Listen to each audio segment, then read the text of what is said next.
संवाद उपनिषद श्रृंखला में आज का विषय संप्रेषण और मन भाग 1। हमारे जीवन का आधार है मन। मन है तो इच्छा है, इच्छा है तो गतिविधि है, लक्ष्य है, कार्यकलाप है, जीवन है। मन क्या है, इसका स्वरूप, इसका कार्य, इसका वातावरण कैसे तैयार होता है? क्या मनुष्य के अलावा अन्य प्राणियों में भी मन होता है? मनुष्य बुद्धिजीवी है, किंतु अन्य प्राणियों में भी तो बुद्धि होती है। क्या वे भी मानव की तरह सोच सकते हैं, मन को समझ सकते हैं?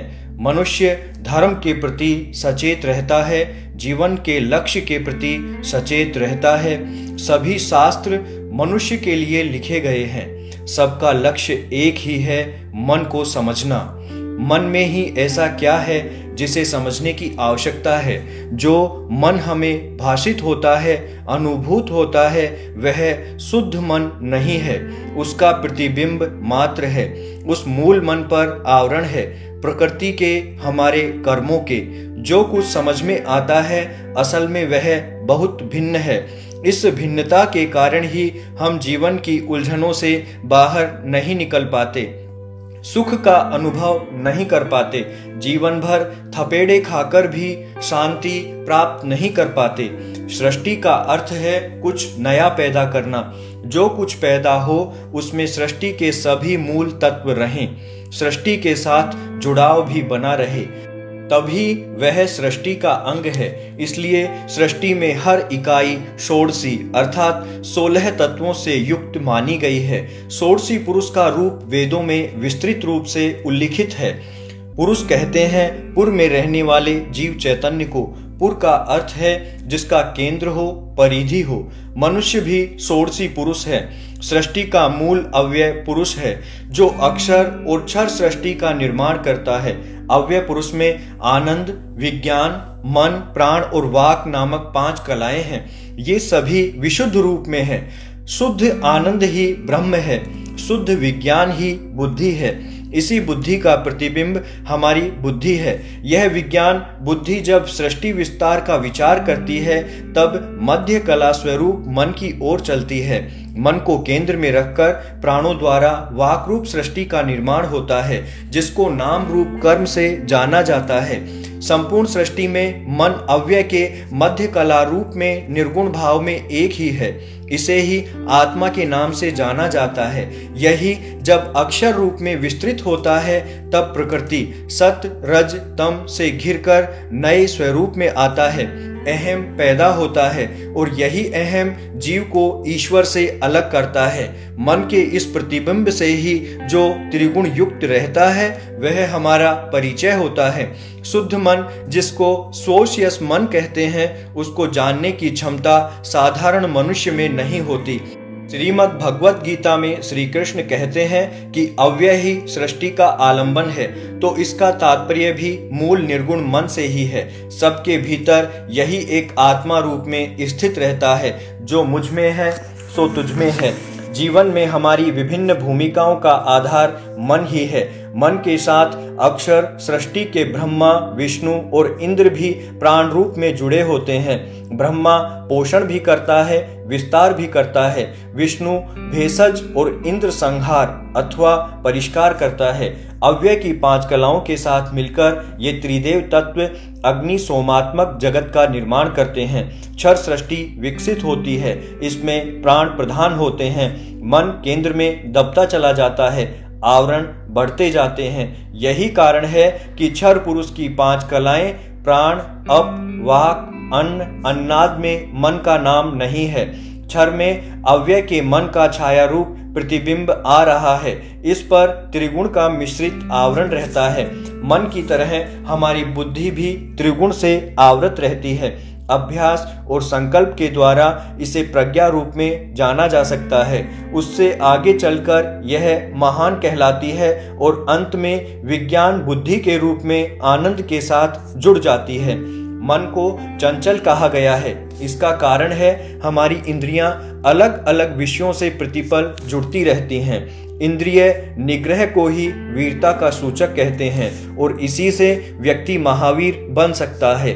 आवरणों के कारण ही मन में अनेक प्रकार के भय उत्पन्न होते रहते हैं या बने रहते हैं। इसी मन को वश में करने के लिए लोग संन्यास लेते हैं। जब व्यास पुत्र सूकदेव ने पिता से संन्यास लेने की आज्ञा मांगी तो व्यास ने उनसे कहा कि गृहस्थ रहकर भी सन्यासी की तरह जिया जा सकता है। सूकदेव को राजा जनक के यहाँ भेजा, जो कि अपने काल के महान मनीषी थे। सूकदेव वहां पहुंचे तो देखा राजा जनक सुंदरियों के बीच आमोद प्रमोद कर रहे हैं। सूकदेव ने सोचा कि ये कैसे मनीषी हैं, मैं तो कुछ और ही कल्पना करके आया था। उन्होंने राजा जनक से पूछ ही लिया, आपके जीवन में क्या यह सब बेमेल नहीं है? जनक ने कहा, पहले भोजन करो, विश्राम करो। विश्राम के बाद सूकदेव फिर जनक के पास आए। जनक ने पूछा, भोजन कैसा लगा? सूकदेव बोले, भोजन तो ठीक था, किंतु सिर पर तलवार लटक रही थी, धागे में बंधी हुई। अधिकतर ध्यान उधर होने से स्वाद नहीं आया। यही हाल विश्राम का भी रहा। राजा जनक मुस्कुरा दिए, तुम्हारी बात का यही उत्तर है। मैं भी अपने सिर पर यमराज की तलवार को सदा देखता रहता हूँ, अतः मुझे किसी अन्य वस्तु में रुचि या स्वाद का अनुभव नहीं होता। मन की यह एक विचित्र भूमिका है, करता कुछ है, रमता कहीं और है।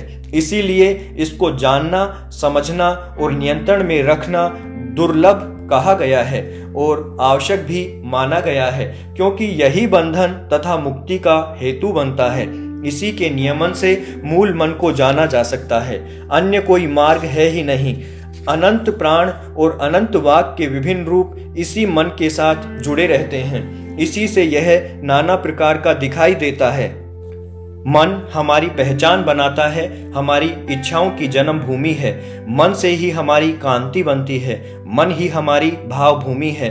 पूर्ण मनोयोग के बिना हमारा कोई कार्य सफल नहीं हो सकता। मन को एक जगह टिकाना, एकाग्र करना अत्यंत आवश्यक है।